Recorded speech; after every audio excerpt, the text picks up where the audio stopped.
Welcome to the Rap Soul Podcast, where we dive deep into the world of music that moves our hearts and gets our feet tapping. This is the intersection of rap and soul music from the 80s, 90s, and 2000s. We appreciate you for listening. Share this podcast with a friend or family member who loves music as much as you do. The podcast is hosted by 12 Kyle. Next up, the Rap Soul Podcast.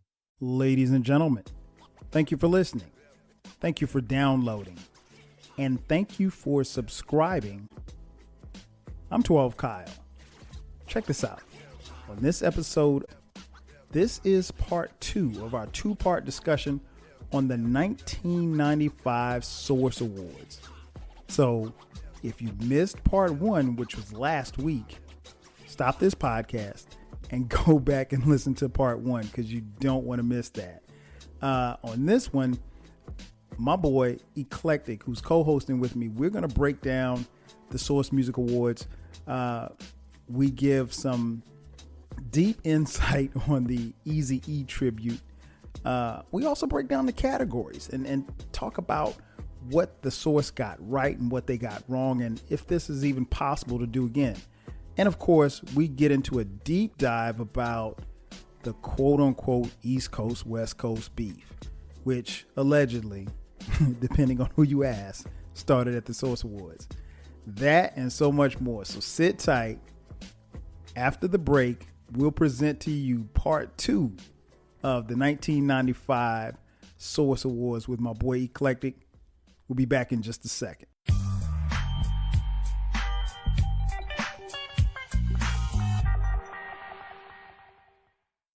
And just like that, we are back. Once again, it's your boy 12 Kyle.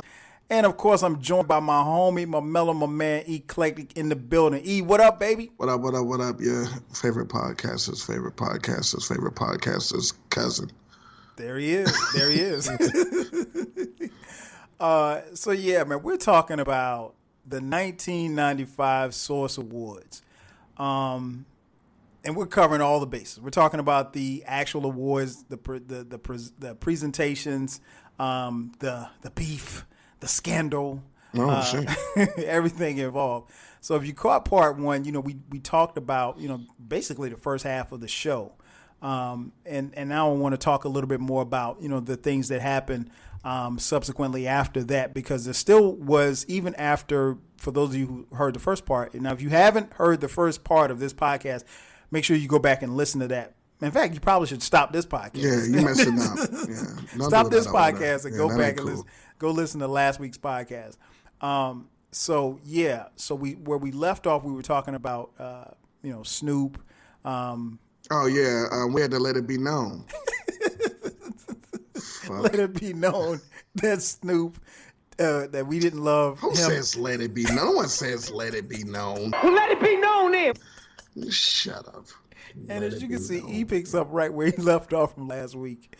So we had that moment. So things are at this point, and what's interesting is, and I mentioned in the previous episode that it was hosted by MTV's own Dr. Dre and Ed Lover. By this time, when they're cutting to the cameras are cutting to them as they're introducing the next people to come up to present the next award. They mad uncomfortable. Dre looks shook.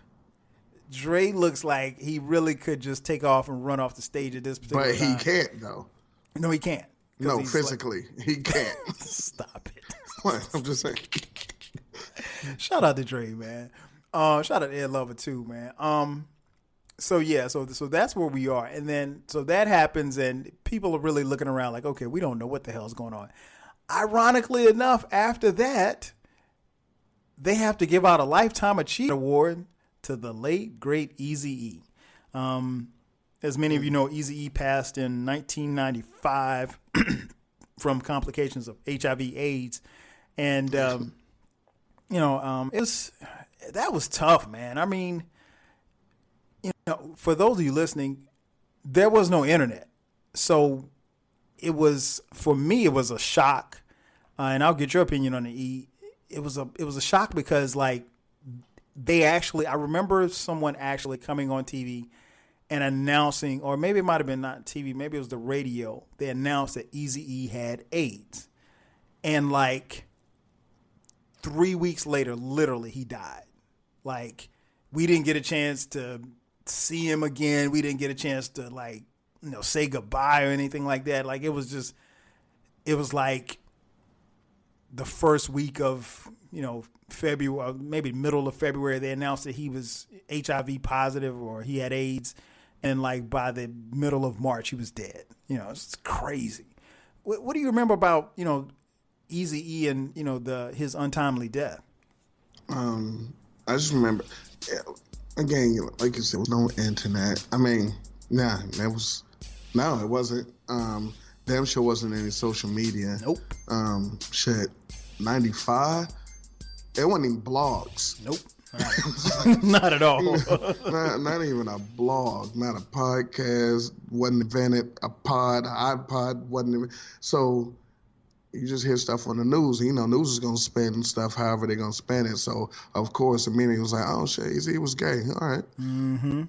Because according to, popular opinion and thought, that was the only way you could get whatever. And then he died. It was mad sad. But the reason why it was mad sad to me, well, one, you don't want nobody to die, but he didn't get a chance to get back with the fellas. Yeah. He was still on the outs with the fellas. And so that's the part that sucked because on a personal note, I'm the only person that you guys will ever listen to or know that prefers Easy Does It over Straight Outta Compton. You're right. You're the only one. I love Easy Does It. That is probably my favorite West Coast. And much like E, you wear your pants for easy access. Yeah, that's right. Man. But what if she's ugly? Easy come, easy go. Easy come, easy go. Shit was incredible. Shout out to E. I didn't even know what he meant when that came out. No, we didn't know. We were young. But it was still great. It was dope. But I will say this. That was probably the most awful tribute to somebody that died ever. I mean, they did a video package show like whole Ran verse. Yeah. I mean, that wasn't even an easy song. Yeah, it wasn't that good. And then nobody come out to be like, shout outs to his people that he left behind. Family, kids. Yeah, they didn't give him like a picture up at the top of the screen and with the date under it. They didn't do any of his songs. None. Just brought out Bone like these was his boys. Right, yeah. And Bone just did a medley of their hits. Of their hits, right. They did 3 songs and got the hell off the stage. That's what was interesting. When I watched that, I was like, okay, well. It was terrible. This was supposed to be a tribute to Easy, of course, again, context is 1995. So, it's not as progressive as it would be as if it were done today. But, you would think, okay, well, somebody should come out and do We Want Easy, or somebody should come out and do Dope Man. Whatever the case may be, do his. If Jermaine Dupri died, they were like, well, here comes Crisscross, and they just going to make us jump and miss the bus. Like, wait a minute, what happened? Right. And so yeah, it was, and I just looked it up here. Yeah, Easy was admitted to the hospital on February 24th of 1995. He issued an official statement from his camp on March 16th, and unfortunately he passed away on March. What day did he die? March 26th. So They said the government did it. I mean, hey, who knows? Come on, Illuminati, your mind, soul, in your body. Soul in your body, right? So we have Eazy-E's, recognition. Basically, they're recognizing him at this awards as a Lifetime Achievement Award, and he is because Bone Thugs Harmony was a group that he founded.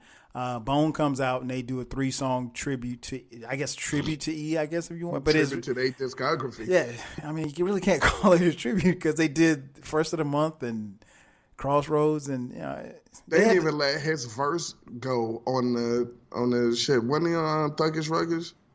Yeah, they didn't play his verse. They didn't even let us verse rock. Yeah. Like, Jesus So Christ. it was a little. No, for the love of money. It was a little bootleg.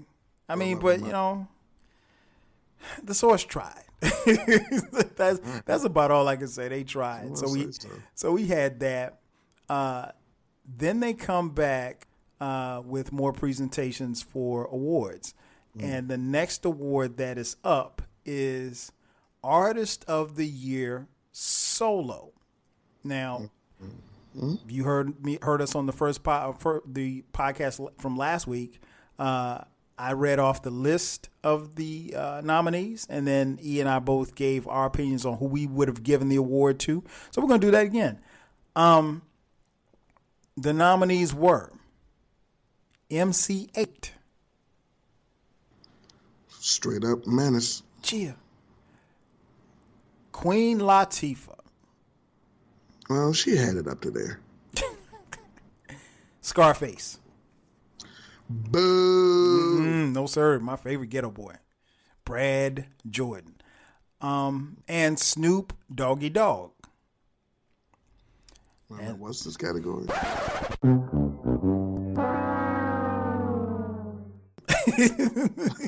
No bullshit. Artist of the Year Solo. How? Who are you giving this to? None of it. You got to give it to somebody. And the winner goes to nobody. Wait, hold on. Wait a minute. Artist of the Year, bro. Wait a minute. Give me these nominees again. MC8. Uh-huh. Queen Latifah. Uh-huh. Scarface. Uh-huh. Snoop Dogg. Wait a minute. He's beside himself. So Biggie was nominated for a ton of shit and won a ton of shit, but he wasn't even one of the artists of the year solo.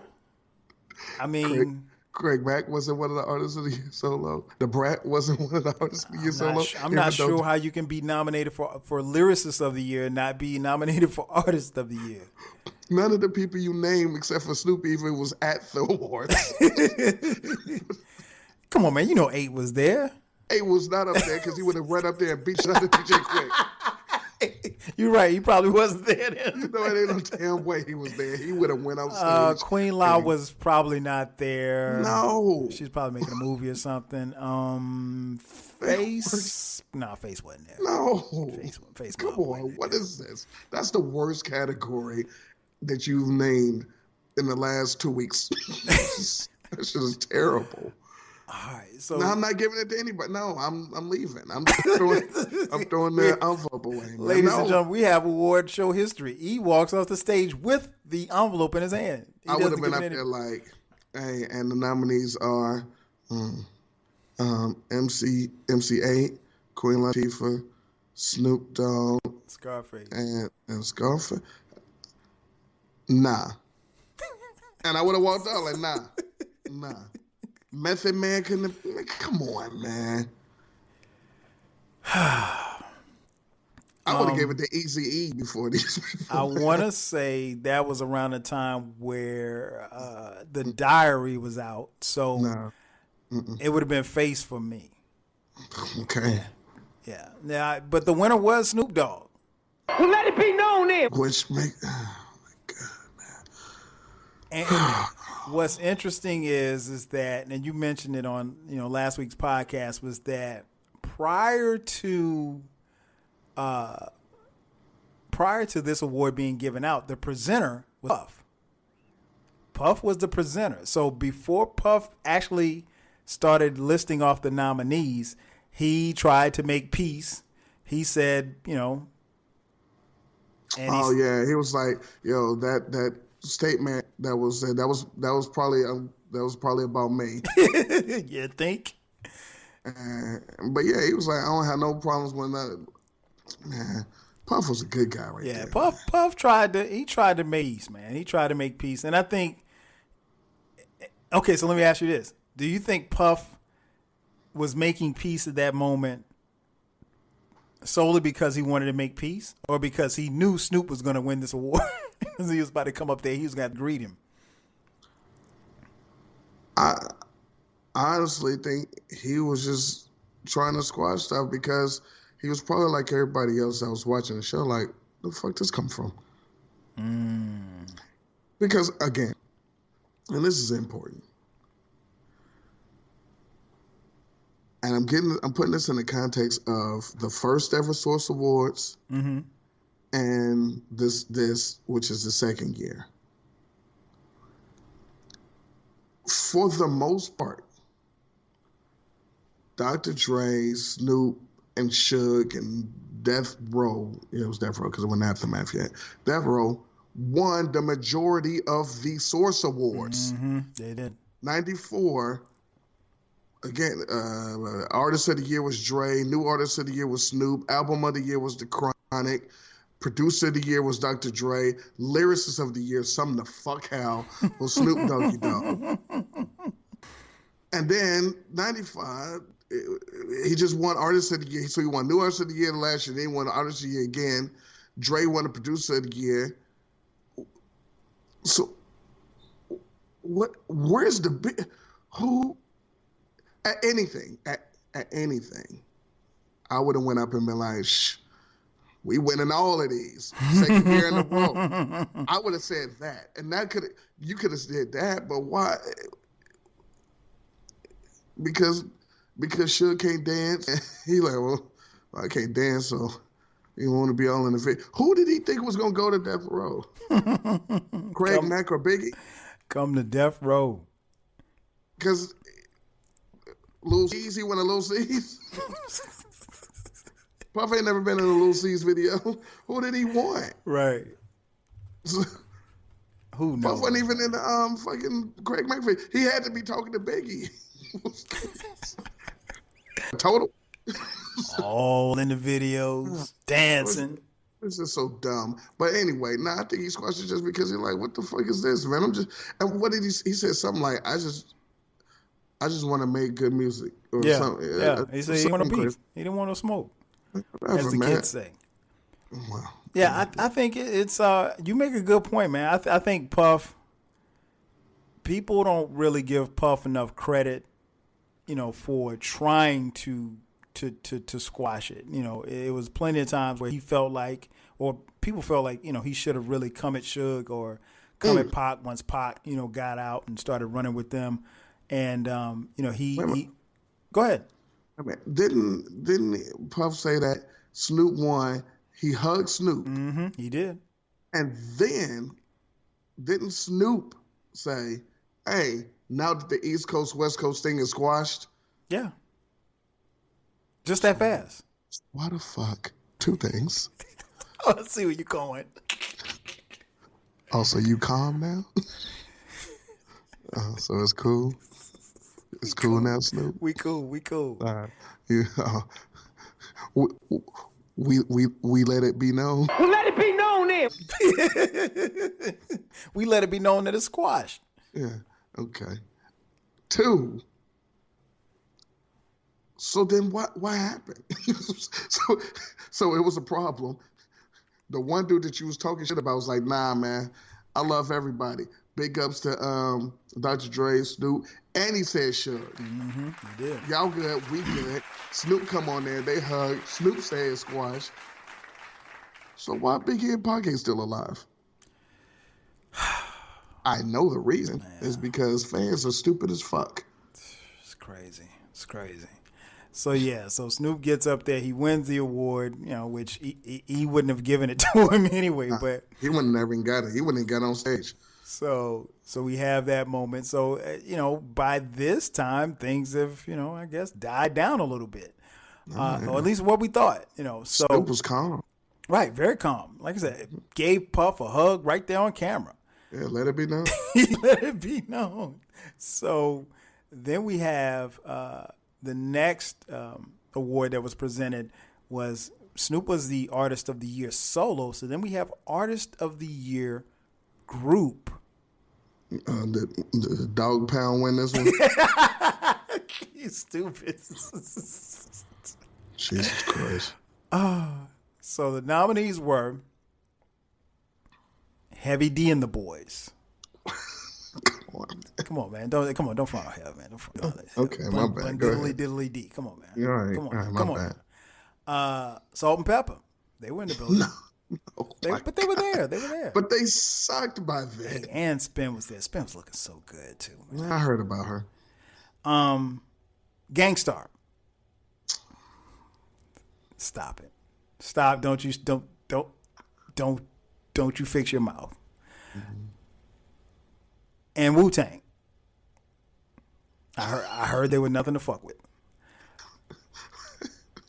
So from Heavy D to Salt and Pepper to Gangstar to Wu-Tang, who were you handing the award to for Artist of the Year group?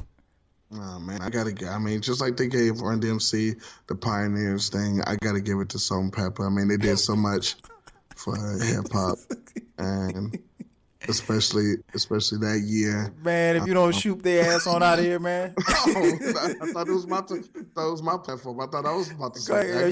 You're right. Go ahead. The floor is yours. You could express yourself that year or shoot or something. Talk about sex. Yeah, baby. The mic sound nice. They should do the Kawhi remix. Nah, man. You can't have taking that thing and Wu-Tang don't win. I mean, it's terrible nominees. Right.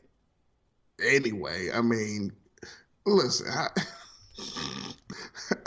I love Heavy D and the Boys. Mm-hmm, same here. I have no problem with Heavy D and his boys, Eddie F, G Wiz, and Trouble D Roy. Listen, I am an ally.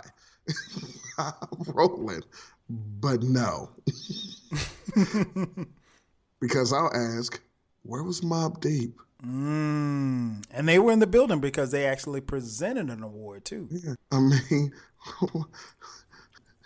Mobb Deep couldn't have been in there. Yeah, because by that time, the Infamous was out. I know. I mean, they could, P-Rock and CL Smooth, Diggable Planets, they couldn't have been. They could have get Beat Nuts. Or Outkast. Nah, they was the new. They was the new group. You can't be in both. I mean, Snoop trying to get back booed twice. And say, well, hey, point taken. You're right. They can't get booed twice. Yeah, it could have had the Roots. That's my all right, but anyway, all right, what do I know, man? Nah. Yeah, and Wu-Tang had to win. Yeah, same here, man. Like I said, Wu-Tang Clan ain't nothing to fuck with. 94, 5, that era. Yeah, you could. Fuck, Bone Thugs should have been nominated. Well, they were. Well, by what you said, they were nominated for the new artist. So they were in the new. So now that would have been cheating. So yeah, I'm giving it to Wu. When I saw this category, this was another one that had me kind of scratching my head. Not so much as for why Heavy D and the Boys were in it.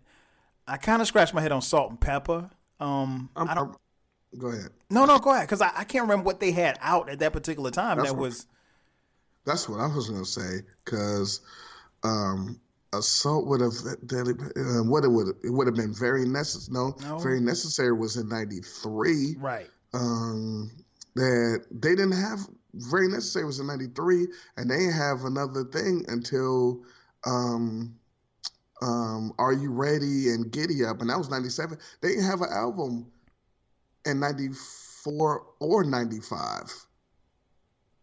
Or '96, because What a Man came out in '93, and None of Your Business and Shoop and all that shit, and that was '93.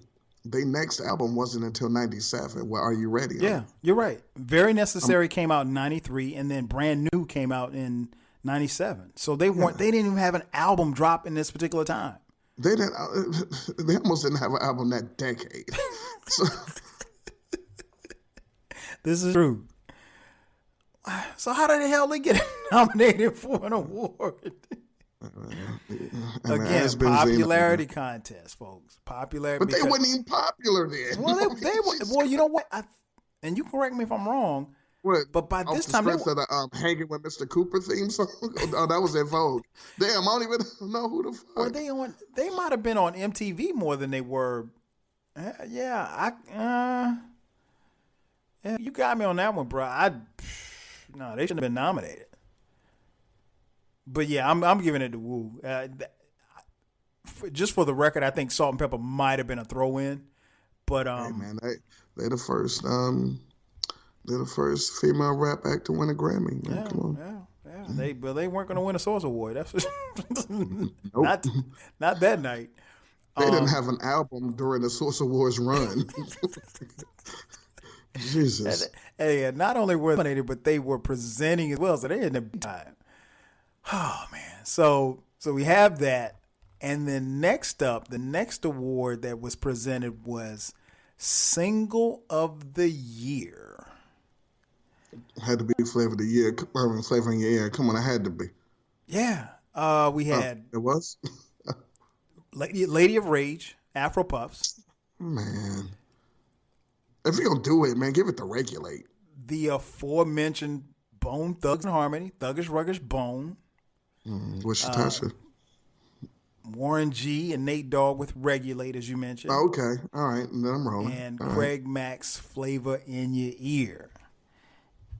They ain't put no Salt and Pepper songs up there? No, I don't think. Everyday Joints? No. Queen Latifah? No, nope. Didn't make the cut. I'll be damned. So yeah, who are you giving that one to? I'm going with Flavor of Your Ear. Yeah, I would hate for somebody to pull my arm on this one, but yeah, Flavor in Your Ear wins this one, and that was actually the winner. It was legit song of that song was incredible. Yeah. Also, by the way, what didn't you say? Queen Latifah was nominated for something. Mm-hmm. Yeah, nominated for Solo Artist of the Year. All right, because when we was talking about Salt and Pepper, here you go. No, what I'm saying, okay. I remembered. Okay, gotcha. I remembered that Queen Latifah, she had no album out since Black Rain. Damn, they just because Black Rain was the same time as they said it came out the same time, so that was '93. Right. And her next album wasn't until '98 with that whole album was the bullshit because she was singing and shit. Wow. So they're just throwing people in this thing instead of people who actually made music. Right.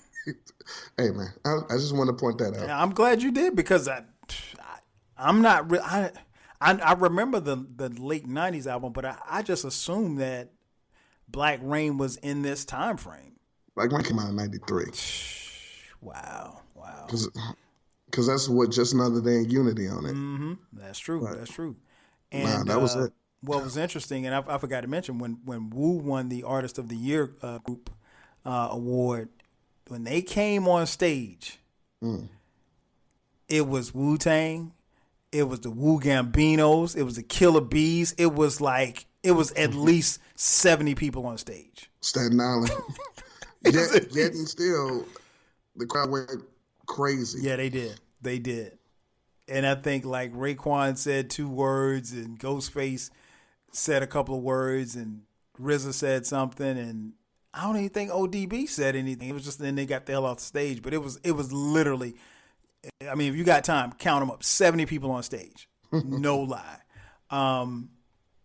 So after that award, so we're winding down in the show. We go to so we did Single of the Year. And of course, like I said, that went to Craig Mack. Then we had a performance by Method Man. Oh, okay. That's when he went in the crowd. Mm-hmm. A very live performance. I enjoyed that performance. I mean, if you've seen Method Man perform live, you know he gives you 1,000% of energy. He's in the crowd. I think people are a little surprised that Meth would jump into the crowd, but he was in the crowd, standing on top of doing everything. But it was a live performance. Hey, that's the only nigga. Yeah. He was on. I got my mind made up. And the what? He's neutral. He's Switzerland. This is true.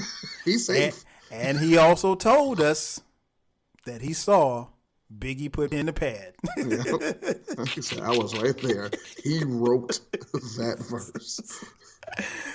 Oh, that line, that killed me every time I think about that. So we come to the end of the show, and then we have a nomination for. Actually, there was one award I think that they announced that actually a couple of awards that were given, but they weren't aired. Reggae hip hop artist of the year. I don't know who. Petra? She was there actually. Still. Buju Banton won? No, the winner was Mad Lion. Oh, okay. My bad. I gotta take it easy. Oh man, I didn't get Mad Lion. Did you get Mad Lion's album? Oh no, I didn't buy it, but I enjoy Mad Lion. I enjoyed him a lot. Okay. To tell you the truth. I mean, he was down with the QDP, man. Come on. No, of course. I'm gonna not like somebody down with Chris. True indeed. And another award that was not aired was the Best Acting Performance. Was given to Ice Cube for his role in Higher Learning. I like that. Shout out to Cube in that. Again, these are awards you have not seen since. Mm-hmm. This is incredible. I wish I made money like you so I could revive awards. But I wouldn't, because fuck all of these people. That's why I got to do my podcast. I got to give back the old awards. Yeah, you do. And that's one of the reasons why. And for those of you listening, I actually didn't come up with this idea. Me and my man Dig Game had talked about doing this a couple of years ago. We just never got around to doing it. And I know that you did. So shout out to Dig for coming up with this idea. And I know you did the awards on your podcast, and I know like you did 84, and like I was listening to it, and I was like, some of these awards, like but it sounds really, really good and really dope when you have awards that fit. And one thing I can say, other than the source throwing some of these people in here, these were good awards. I thought these were really, really good awards, but the final award that was given that particular night that was actually aired was for the album of the year. Mm-hmm. I don't know what happened. I don't remember who won it. So who are the nominees? There was another award before I forget, there was another award that was not aired for live performer of the year. Was it Wu-Tang? Was it Meth? Biggie. Oh boy, they just be sitting there. Yeah, Biggie. Yeah, yeah, that's cool. Yeah, sitting in a chair. Mm-hmm. So, album of the year.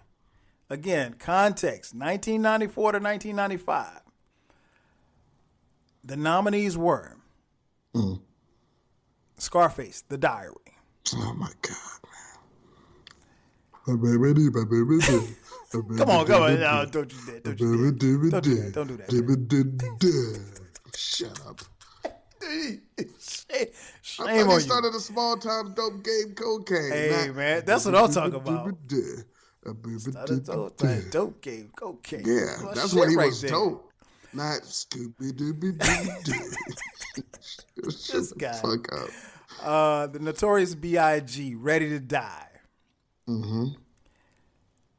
Outkast. Then we get an album like retroactively like 3 stars or some shit. Like, go ahead.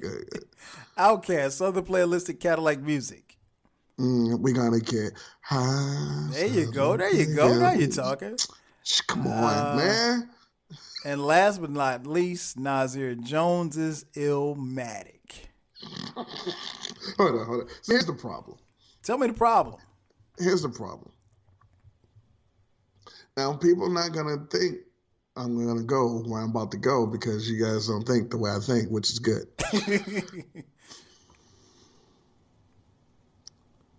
I got to back up from the mic for this. All right. If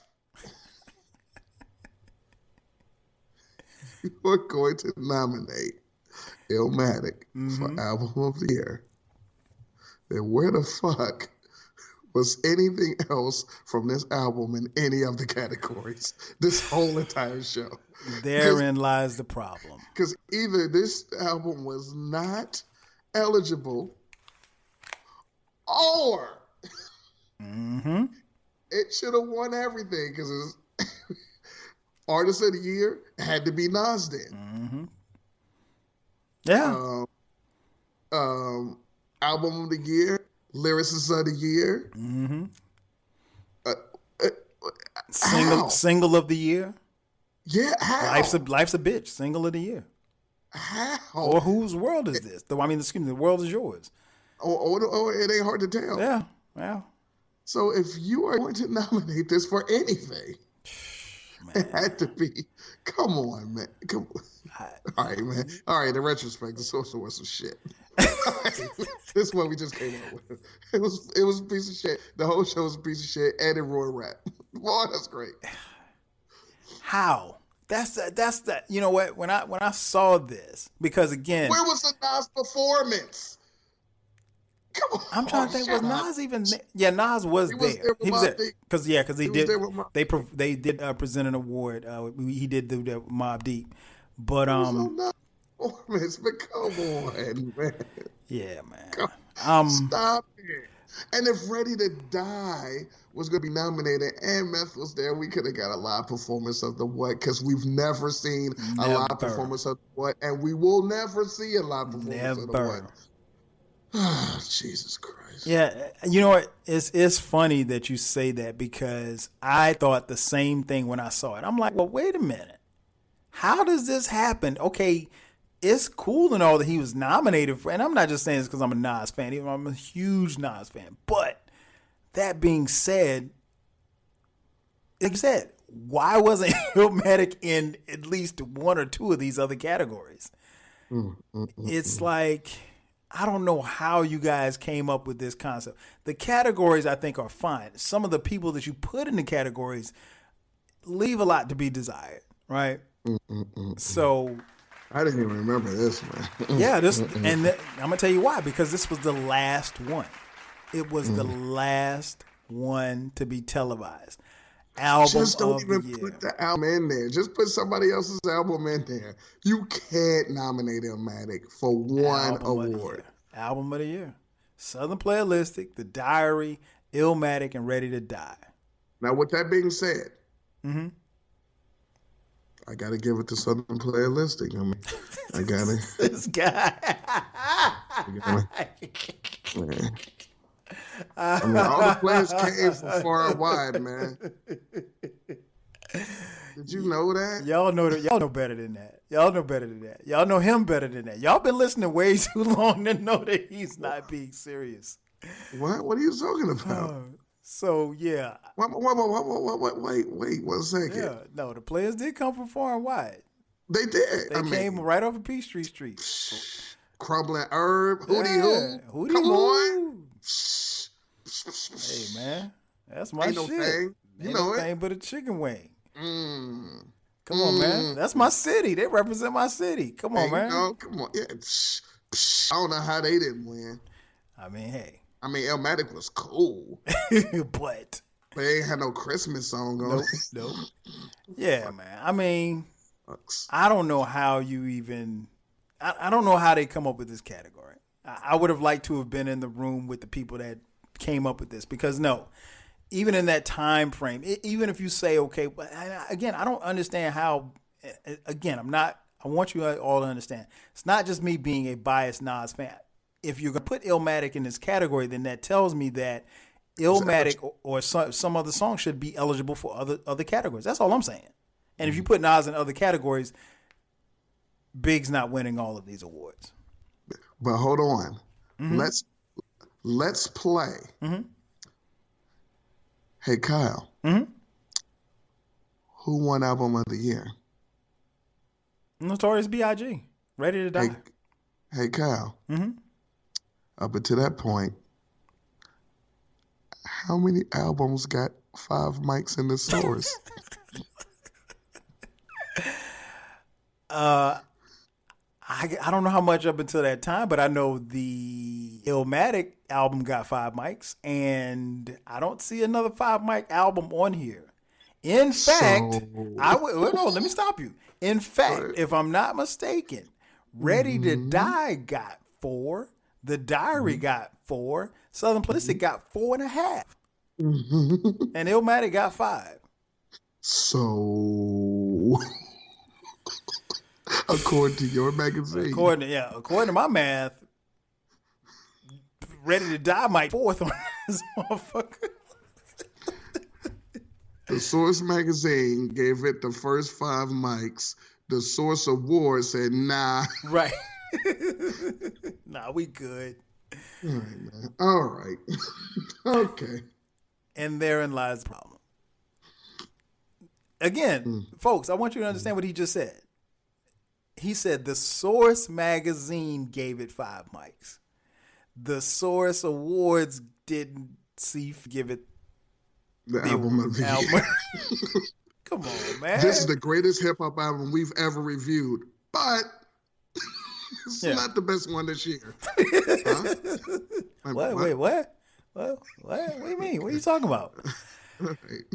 Come on, man. And I love Big, man, but come on. Big cleaned up at this awards. It's like he had already died.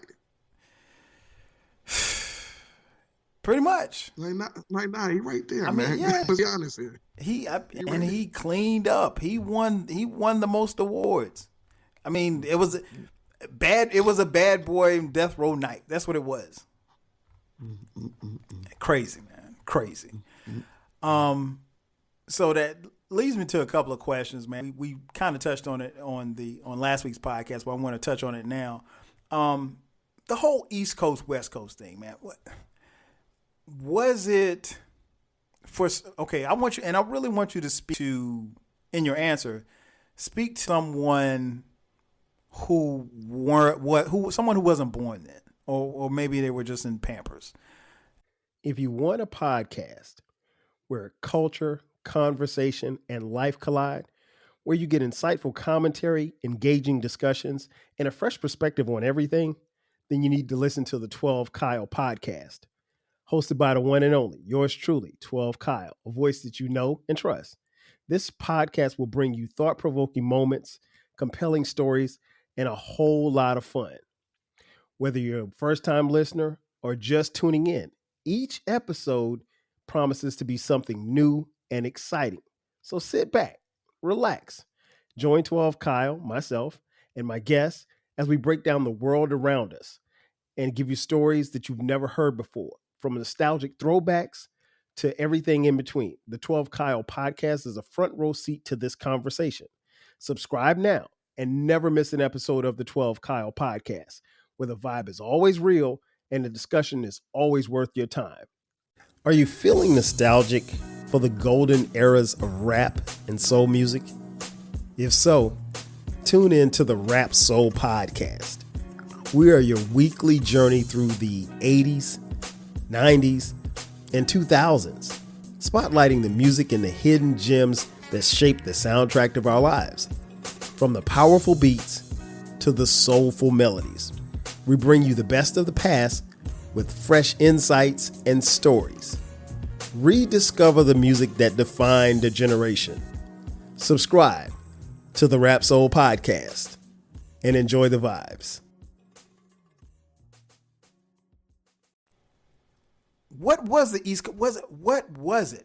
Because it's always attributed to the deaths of Big and Pac, but what was it? Because it was, at least at this award, it was a diss, and then a nah, we cool, and then okay, we cool, and then shit really just changed after that award show. So what was it? All right. In real life, it was two things. And it was two opposite things. The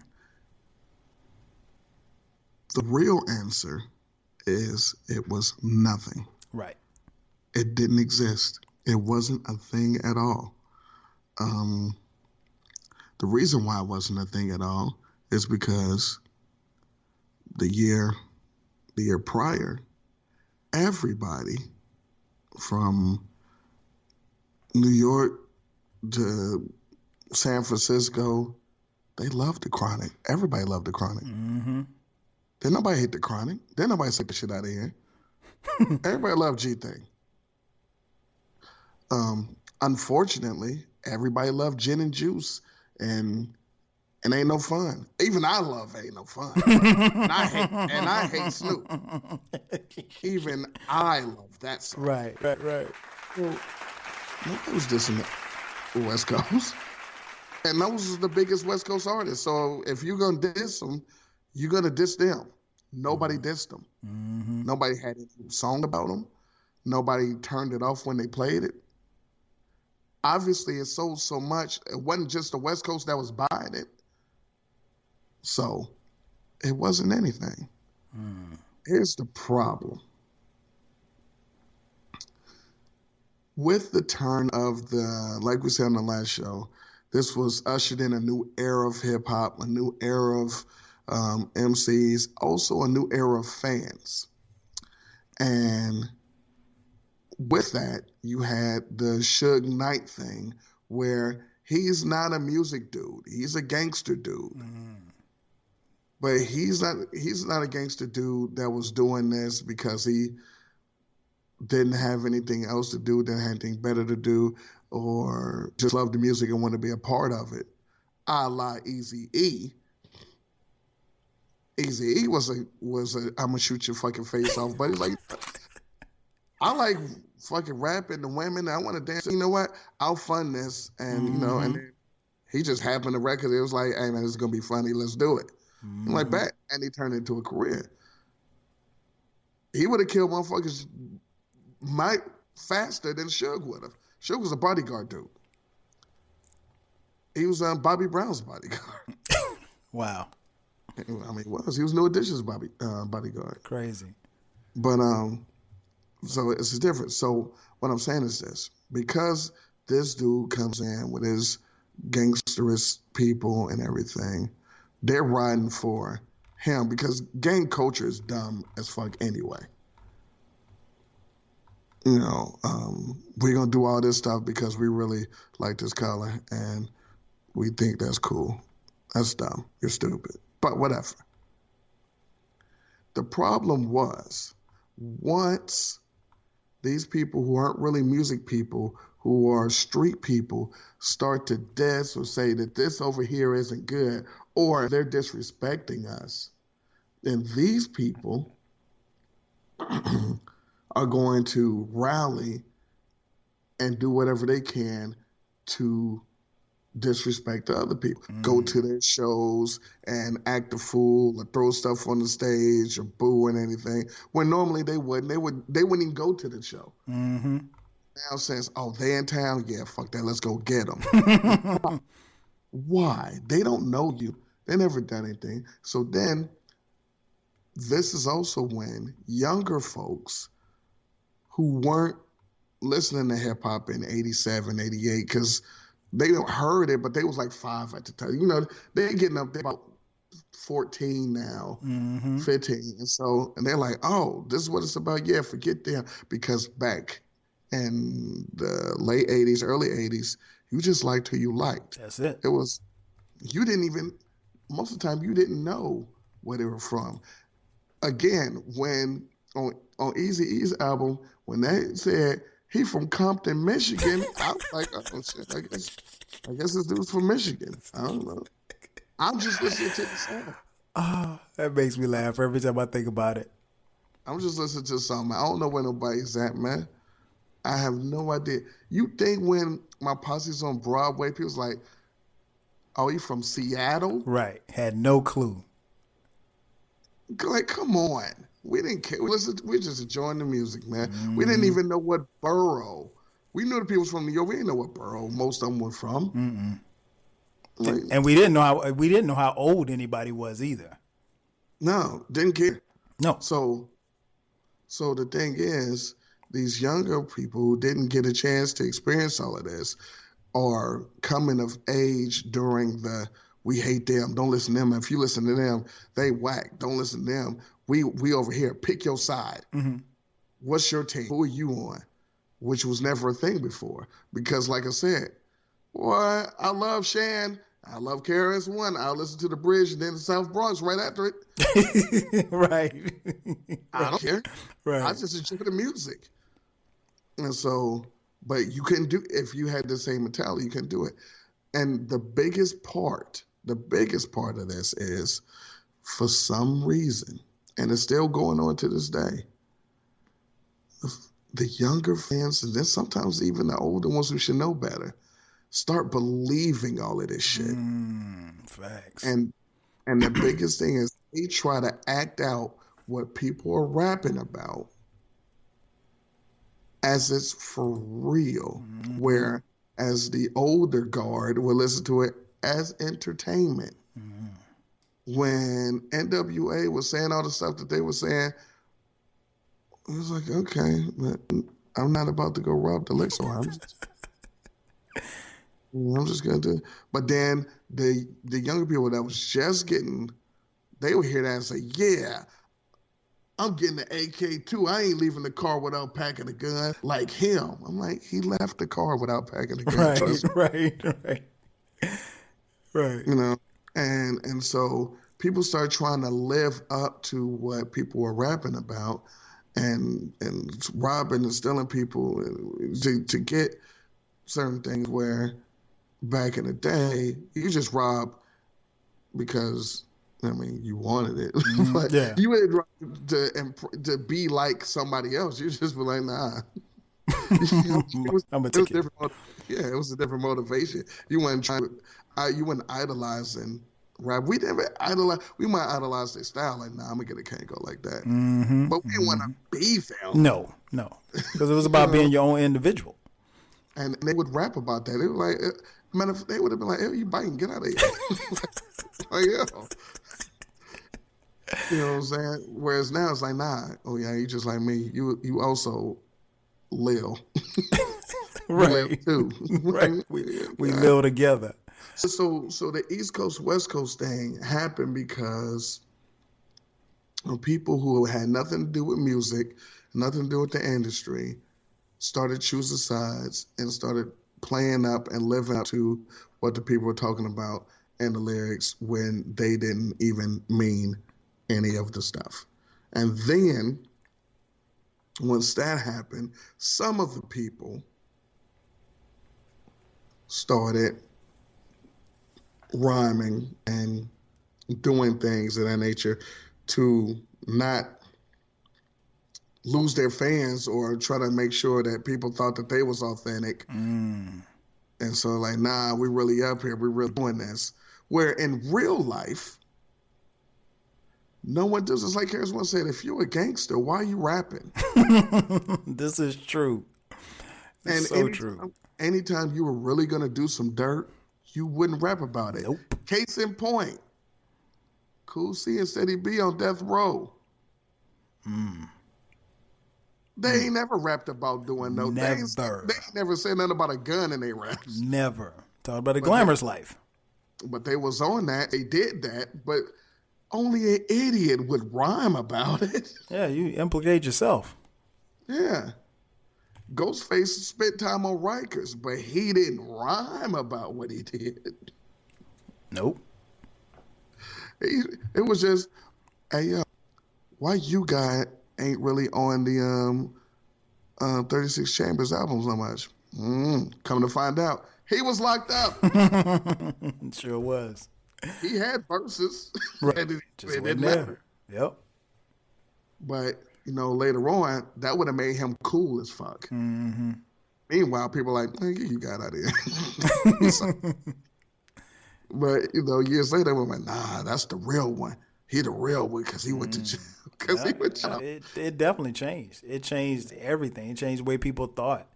And I know at this time when the Source Wars happened, like you mentioned on the first podcast, you and I both, we were in college at the time. You were at Grambling State and I was at South Carolina State. So, and I want to go back to something you just said, which is very interesting, as far as people changing about how they viewed it and how they decided who they were going to listen to.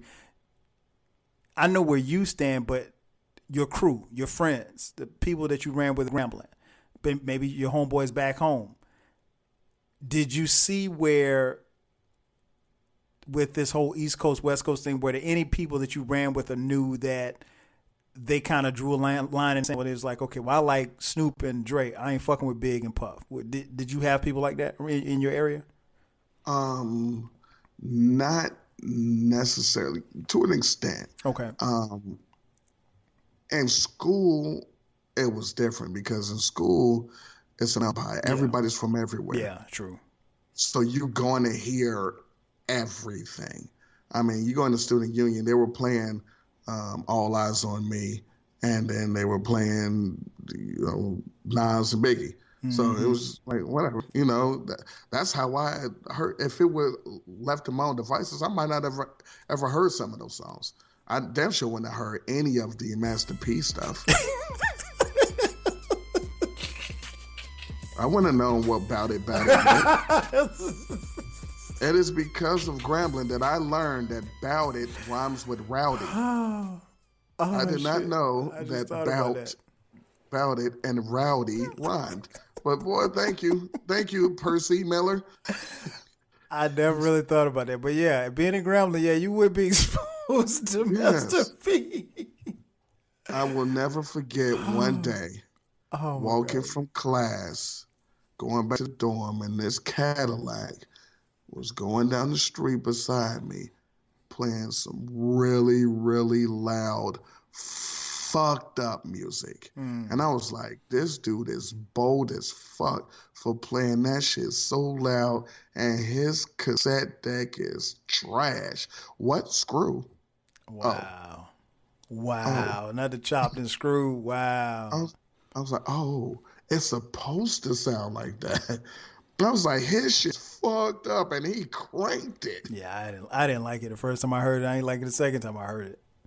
I'm just saying. So college is different, but some of the people back home, they went towards the West Coast stuff and the and the Southern stuff for the most part.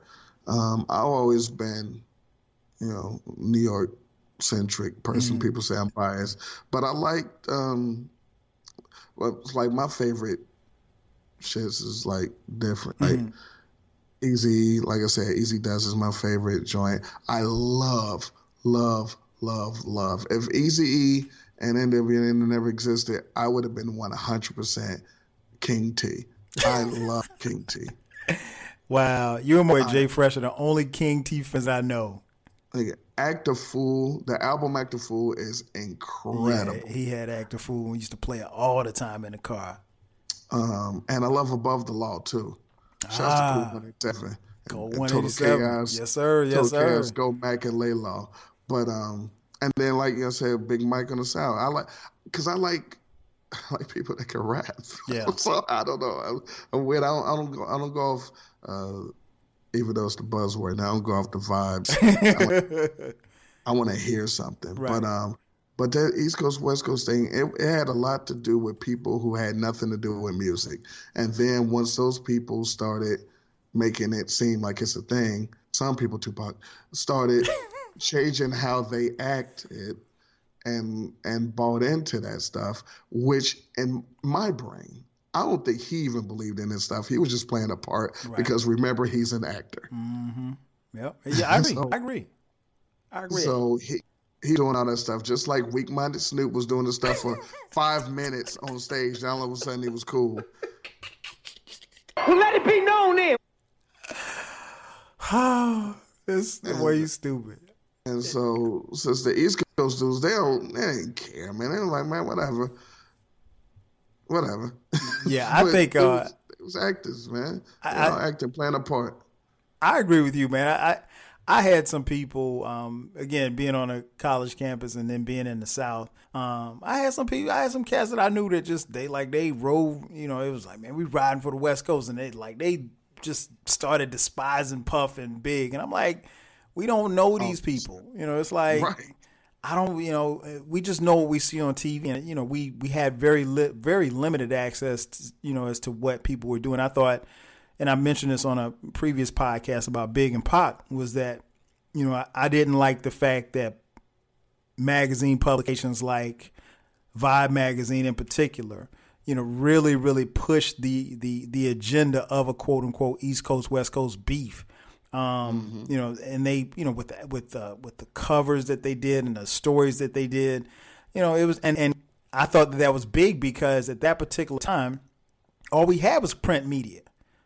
keep in mind, there was no internet, there was no social media. Now you could diss somebody on IG and the whole world will know about it, but, you might get a quote from Tupac or you might get a quote from Big and surround that quote with your own narrative of a story. And if you don't read the story correctly, if you don't read it in its entirety, you'll take bits and pieces, or you might even just you might be in the grocery store and you see the Vibe magazine at the rack as you're checking out, and you see a quote where Puff says, we ain't worried about them. We're bad boys and we're East Coast for life.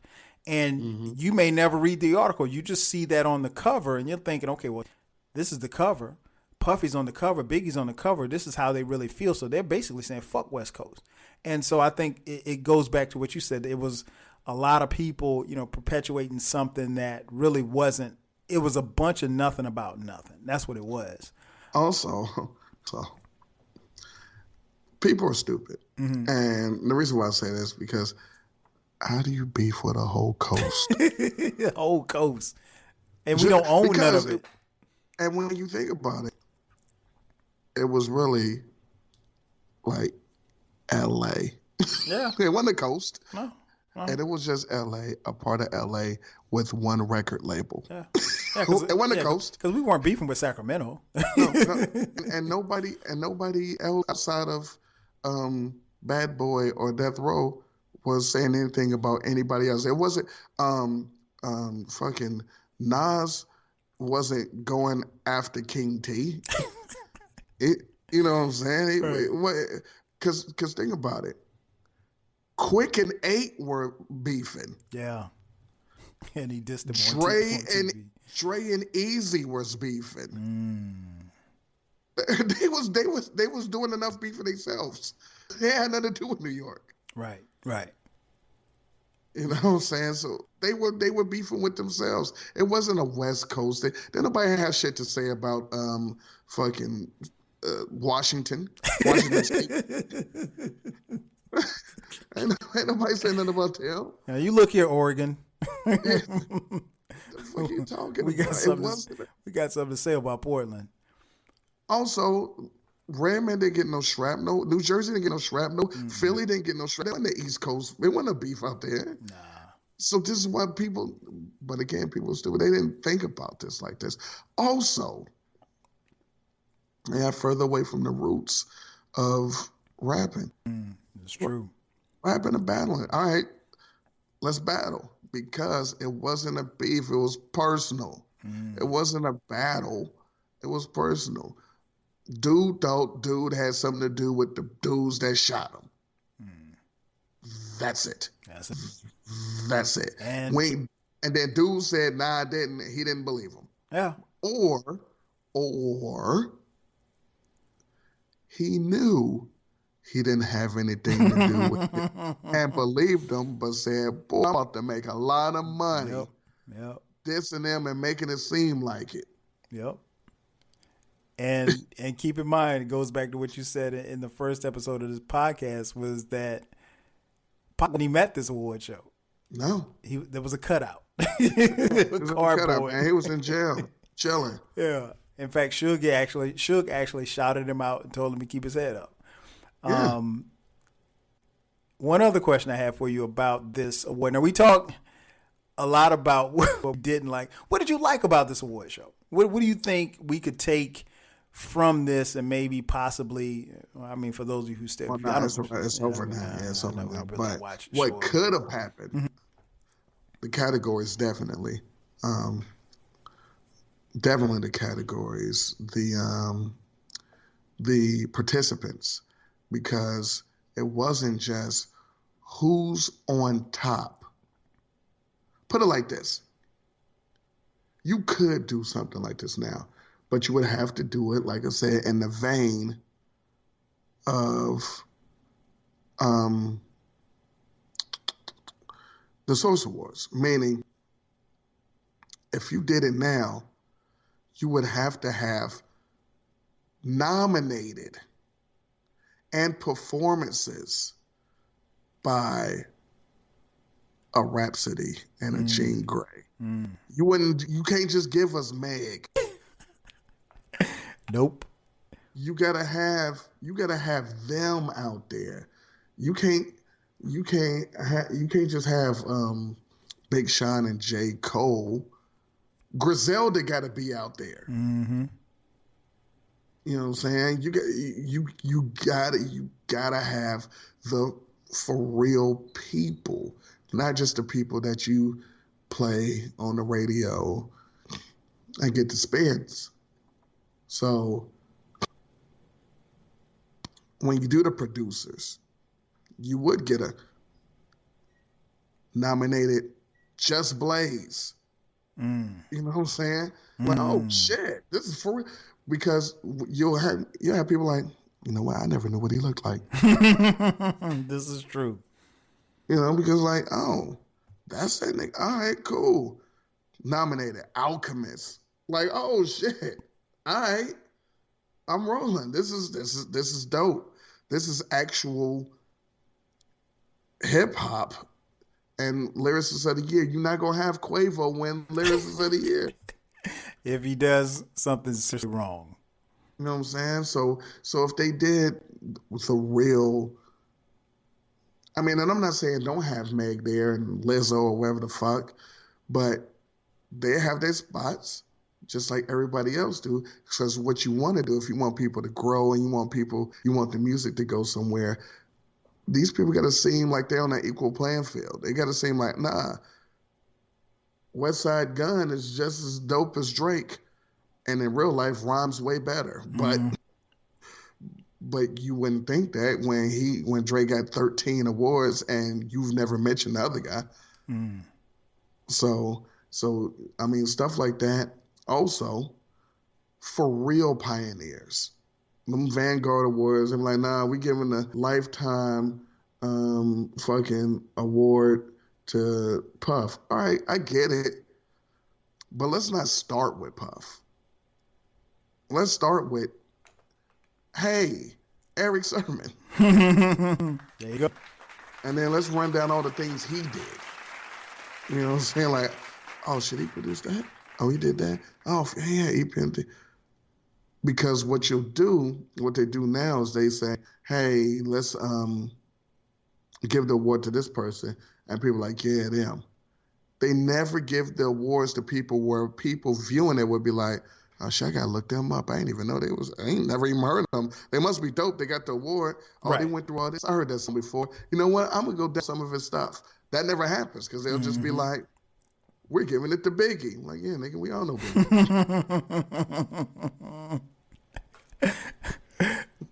Like, all right.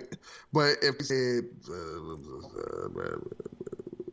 G-Rap, we're like, G-Rap. And then they start playing, so like, oh, that sounds kind of dope. Oh, he was the first person to do that? Oh, he did that? Oh, wait a minute. That's his voice on Poison? Then they look at oh, he's actually in the video. I didn't pick. Let me look up some G-Rap. Yep. Now you're talking about something. But, I mean, you know, they don't want nothing, man. No, you make some great points, man. I think it had the Source Awards had a lot of potential, and like I said, one of the things that I like about this is the categories. Some of the artists that they selected, you know, leave a lot to be desired. But hold on. Go ahead. Because I'm gonna forget this. This has nothing to do with you. Please don't forget your point. Okay, go ahead. This has nothing to do with anything we were just about. It's just something that I remembered. You know the rapper Travis Scott, very famous guy. Travis Scott. Yeah, I've heard of him. He's a rapper. Never heard him rap, but I've heard of him. He got a lot of Nike collabs too. Yes. He's with one of the Kardashians or the Jenners or one. I don't know. Jesus. Yeah. I mentioned at the bar one day. I didn't know his real name isn't Travis Scott. It's not? No. Why you call your rap name Travis Scott? But that's not your name. It's just weird. But then I remembered Tupac's name isn't really Tupac Shakur either. No, it's Tupac Amaru Shakur. No. And I think, and I don't think that was his birthday. Born. He was born something else. Born like Lassane Crooks. His name was like Lassane or LaShawn or Lassane Crooks. Right. But I totally forgot about that. Like, you were just like, nah, it's just Tupac. Like, nah, it's not made Tupac. But are you gonna name yourself Travis Scott and your name is Travis Scott? All right, I'm done. But go ahead, please finish what you were saying about the stuff. You know what? I picture what you just said in a tweet. I could just see you just tweet that. Like, see, but I'm not on Twitter. Yeah, anymore. I know you're not on Twitter. Sucks. But yeah, it's like I said, man. I think it had a lot of potential, man. I think that, they meant well, and I think it had the potential to go in a direction. Now, one of the reasons why I wanted to do this podcast is what I wanted people to understand is the 1995 Source Awards wasn't as bad as they made it out to be, but it wasn't as great as it was made out to be either. It was very decent. I mean, I guess relatively speaking, it had some highs and lows, and I think we highlighted that over these two podcasts. I think it's interesting when you look back on it. And again, I mentioned this before, and I'll say it again. I would encourage everybody, once you've had a chance to listen to these podcasts, go back and watch it. It's actually a pretty good watch. The audio is pretty decent on it, relatively speaking, for 1995. You'll be able to get something out of it.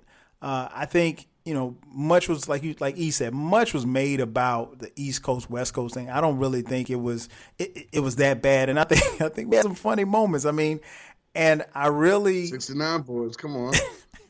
No, really, the funniest moment, actually, I never really thought about it until I didn't think about it until you said it. Like, literally 10 minutes go by, Snoop is ready to ride on everybody in the spot. He comes out there and Puff extends the olive branch, shows love.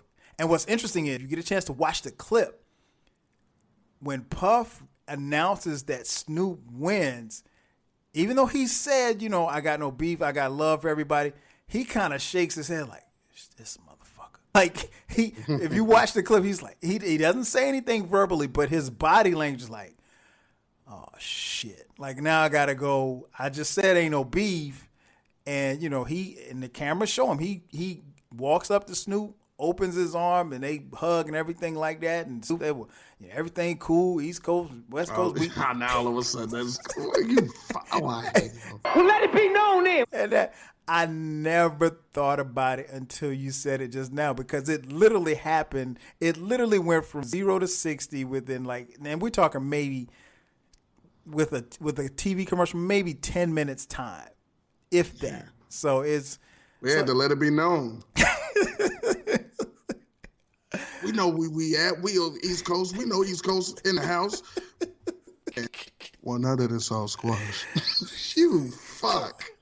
Oh, you and here's the thing.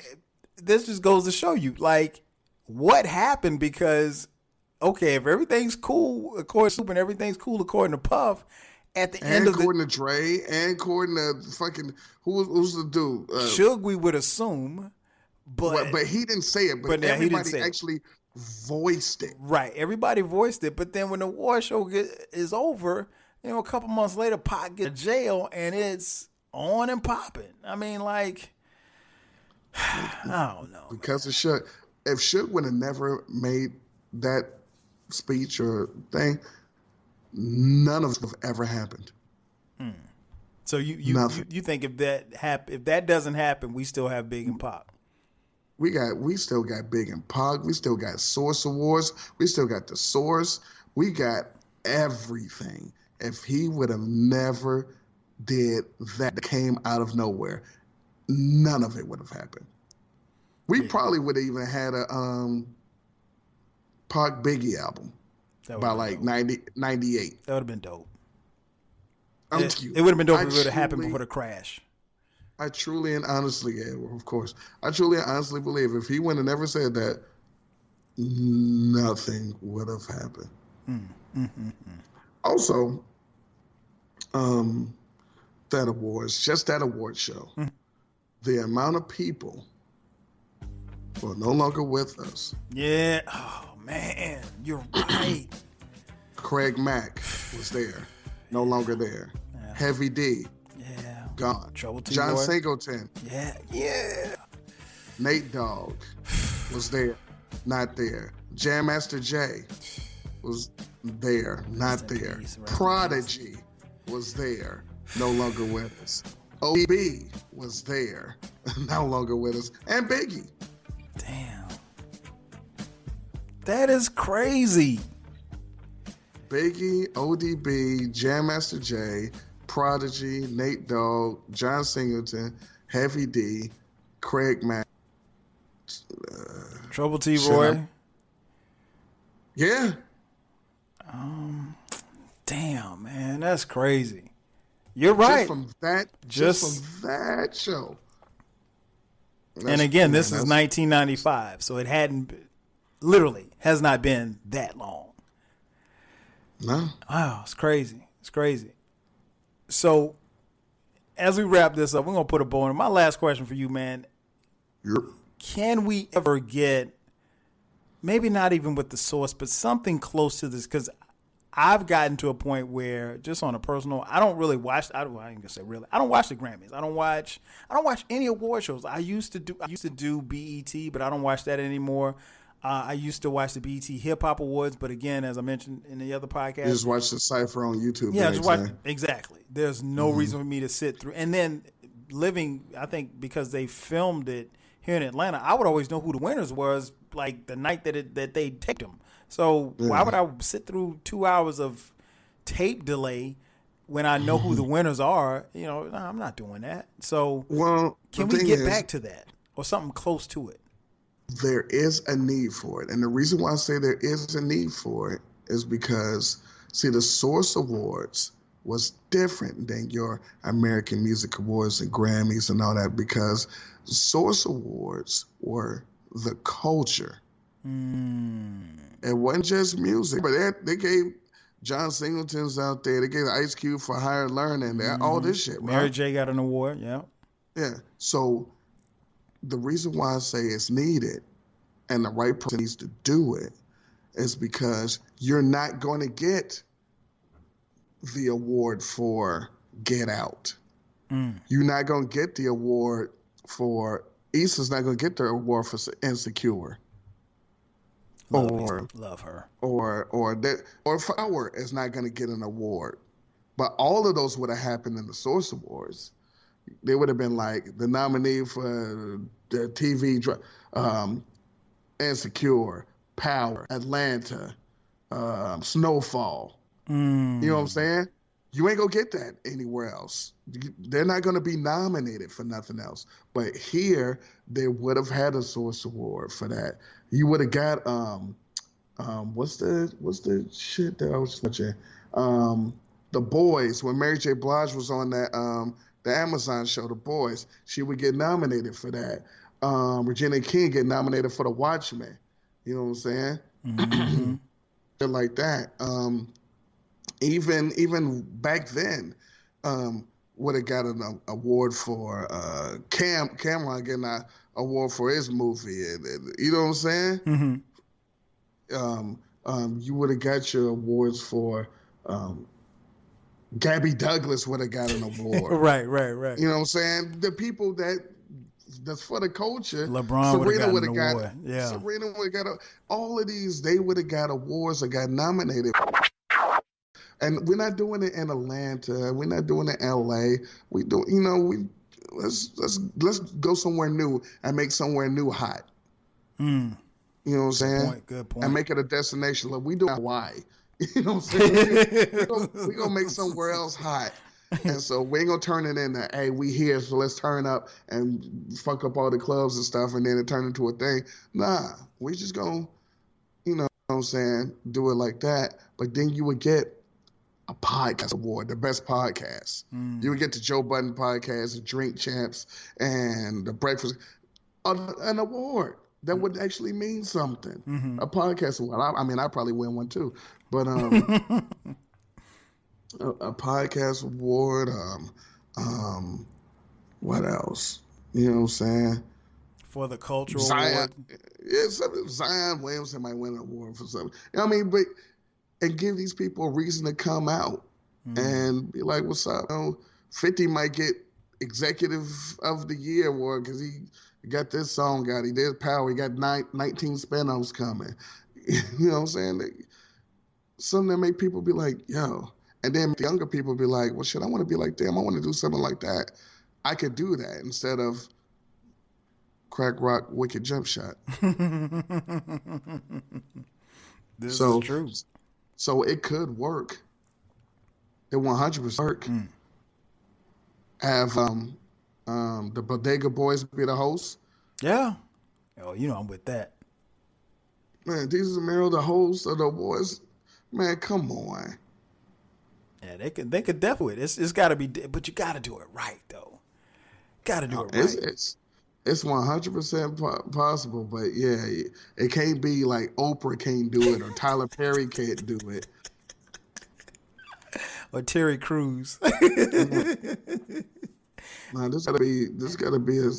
And no, we don't need Lil Duval hosted. Nah, we need Jesus and Mero hosting. We need the right performers.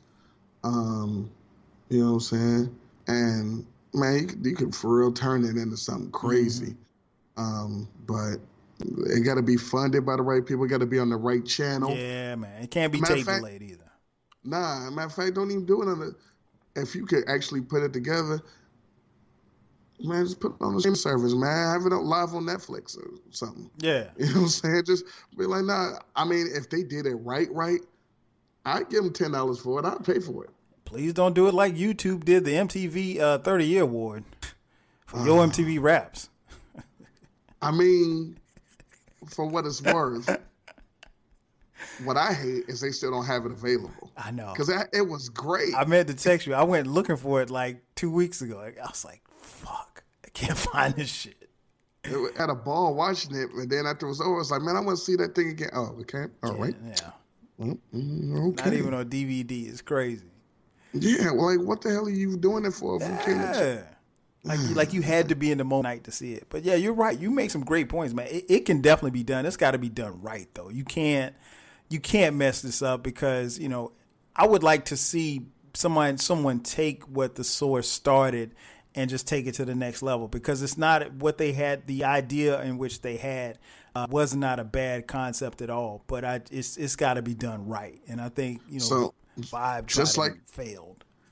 Just like I'm doing the retroactive hip hop awards, maybe you should do like the 2020 awards with the real categories. And, you know, man, you know, I don't listen to enough music to do 20. Yeah, I mean, but it don't have to be all music. Like I said, it could be some athletes, it could be the TV shows, it could just be the shit that you like. They'll call me an old hater because that's exactly what I'll be doing. Welcome to the club. Yeah, you get your skirt ass out of here, man.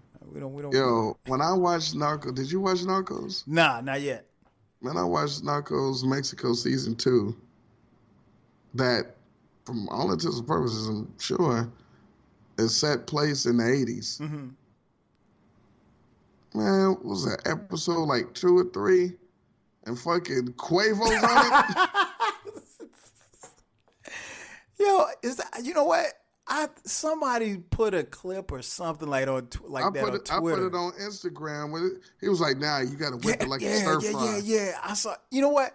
I saw that on your IG, and I thought it was a joke. Nah, that's Narcos. Nah. But people didn't even look like. All right, man. Okay. Right. You got old fake gazelles and gold chains and tattoos on your face. That wasn't the 80s.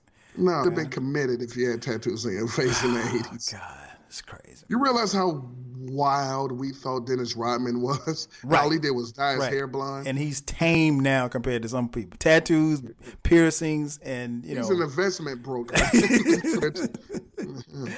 Man, we get it. You know what? That's a great place to end it right here, man. So we're going to put a bow on this one, man. Before we get out of here, I know you're not any longer on Twitter, but tell people where they can find you at, where they can find the podcast. Listen, I'm no longer on Twitter, but all of my Twitter. Do you miss Twitter at all?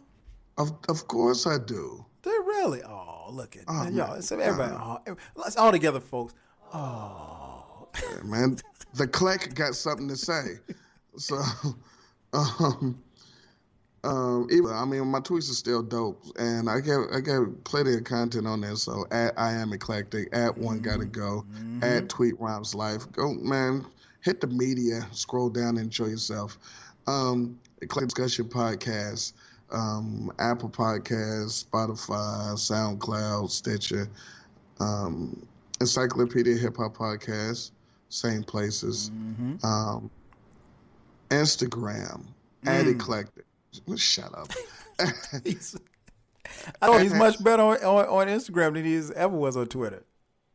I'm trying to get my Encyclopedia Hip Hop Instagram doing some stuff, so you can also follow that. But hit me up, and if you like what we up to, just hit me up on one of them. Be like, yo, what can I get some more? I'll be the plug. There it is. Yeah, so, and you guys know where to find me. You've been listening long enough. All streaming services where you can find the podcast free. That's where I will be. So that's going to wrap it up, man. The 1995 Source Awards in the bag. So for my man Eclectic, I'm your boy 12 Kyle. We'll catch you guys on the next go round. 5,000.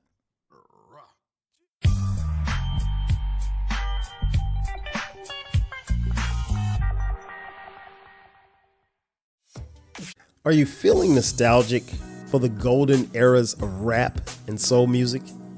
If so, tune in to the Rap Soul Podcast.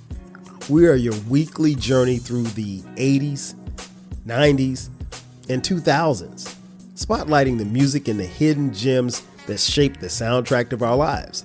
From the powerful beats to the soulful melodies, we bring you the best of the past with fresh insights and stories. Rediscover the music that defined a generation. Subscribe to the Rap Soul Podcast and enjoy the vibes. If you want a podcast where culture, conversation, and life collide, where you get insightful commentary, engaging discussions, and a fresh perspective on everything, then you need to listen to the 12 Kyle Podcast. Hosted by the one and only, yours truly, 12 Kyle, a voice that you know and trust. This podcast will bring you thought-provoking moments, compelling stories, and a whole lot of fun. Whether you're a first-time listener or just tuning in, each episode promises to be something new and exciting. So sit back, relax, join 12 Kyle, myself, and my guests as we break down the world around us and give you stories that you've never heard before. From nostalgic throwbacks to everything in between, the 12 Kyle Podcast is a front row seat to this conversation. Subscribe now and never miss an episode of the 12 Kyle Podcast, where the vibe is always real and the discussion is always worth your time.